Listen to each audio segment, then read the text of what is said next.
Halo Capricorn, selamat datang dan terima kasih sudah mampir. Semoga kamu dalam keadaan sehat. Ini adalah reading yang agak beda dari biasanya ya. Jadi kita akan bahas tentang orang yang ada di hidup kamu sekarang dalam konteks hubungan romantis atau pernah kamu temuin. Jadi ini kayak bisa ngasih perspektif beda gitu tentang dinamika hubungan ini, dan kedepannya mungkin kamu mendapatkan satu insight gitu tentang pembelajaran yang kamu temuin dari hubungan ini. Hal yang pertama aku dapat ini apa ya, koneksi jiwa yang sangat kuat. Pertemuan kamu dan orang ini antara kalian sama-sama menginspirasi untuk lebih jauh gitu dengan proses evolusi jiwa kamu, atau pertemuan kamu dan orang ini kayak men-trigger ya, maksudnya bertemu terus kayak menempuh jalan masing-masing, men-trigger sesuatu proses di mana kamu apa ya, memasuki perjalanan entah spiritual awakening atau perjalanan going inside, kayak semacam apa ya, mencari jawaban gitu, mempertanyakan kehidupan, mempertanyakan tentang hubungan atau hal-hal semacam itu ya. Terus ini adalah energi Leo yang sangat kuat karena sunnya keluar 2 kali, terus dan major arkananya juga banyak banget ya.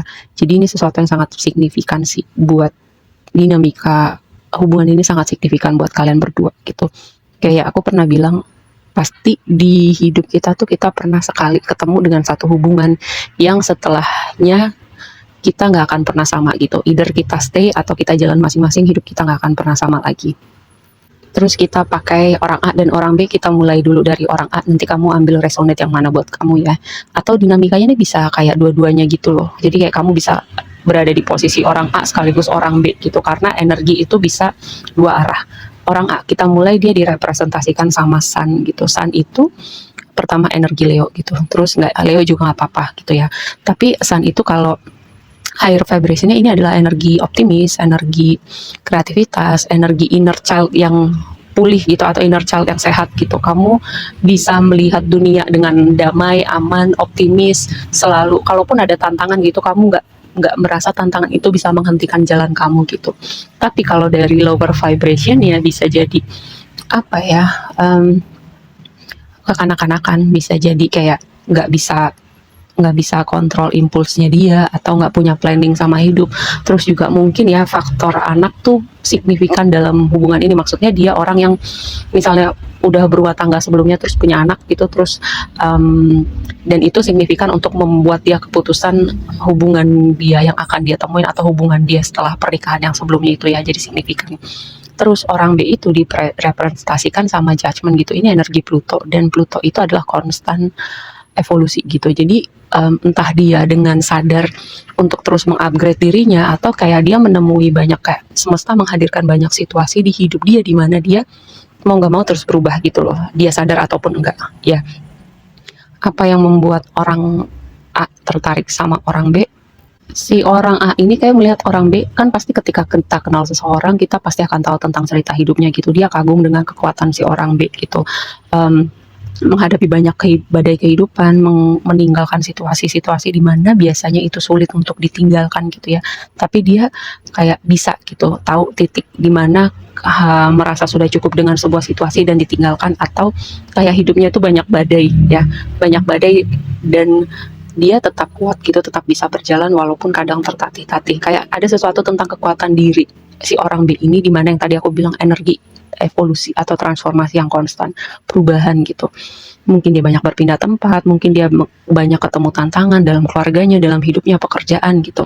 Kayak banyak variabel yang berubah dalam hidup orang B ini ya. Tapi itu kayak si orang A melihat kalau dia sadar gitu ya, bahwa dia melihat sesuatu kekuatan gitu. Tapi kalau tidak sadar, mungkin dia kayak ada sesuatu di dalam dirinya orang A gitu, di alam bawah sadarnya, yang suka dengan chaos gitu. Mungkin si orang A juga punya background entah di masa lalu, entah di keluarganya, entah di kehidupan sebelumnya, tentang kayak ada sesuatu chaos gitu, dimana kan aku selalu bilang apa yang ada di dalam diri kita itu akan terpancar di dunia eksternal kita. Ya, contohnya ini dengan si orang B ini yang tanda petik banyak kekacauan, banyak chaos di dalam hidupnya, banyak badai.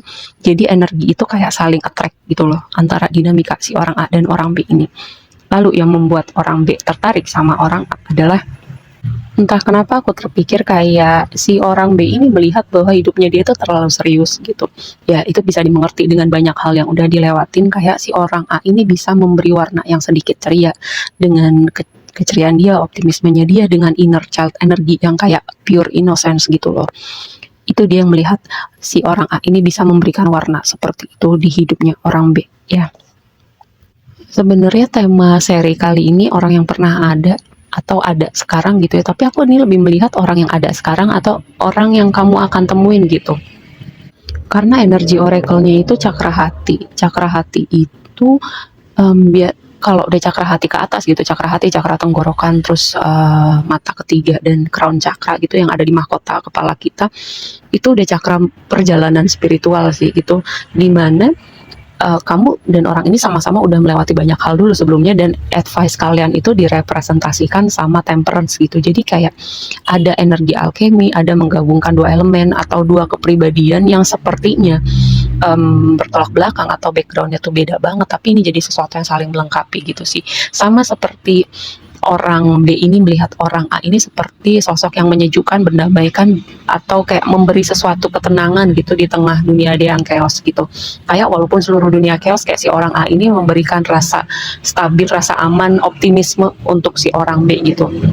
Si orang A ini kayak punya compassion, punya hati yang besar gitu, yang bisa apa ya, kayak mengayomi, nggak harus selalu apa ya, mengayomi itu dalam artian dia tuh punya wadah, kayak punya space untuk orang B ini jadi vulnerable gitu.